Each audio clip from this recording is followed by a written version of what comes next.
Manas Dini Chiking Chema King Adi Jack Fire, out of fire them.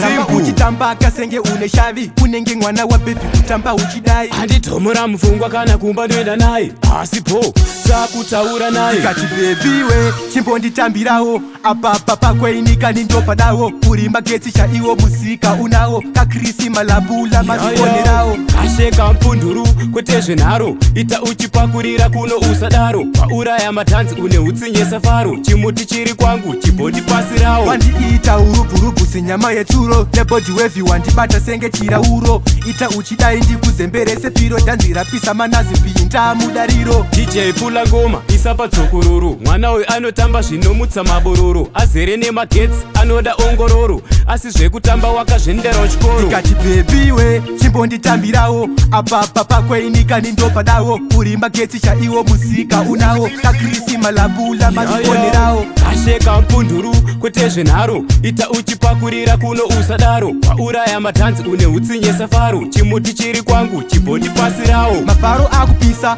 ungati ipoto mamoko otijambira ochemera mafoto nasi tiri kufara sebenzira wina loto tagara tiri manyuwari zvese neoto kana takufara hatimbiswe nemboko takupinza fodco enzo napu mako tiri vezvibhodhoro atidza kwene koko nasi takafara kufarisa nezvimoko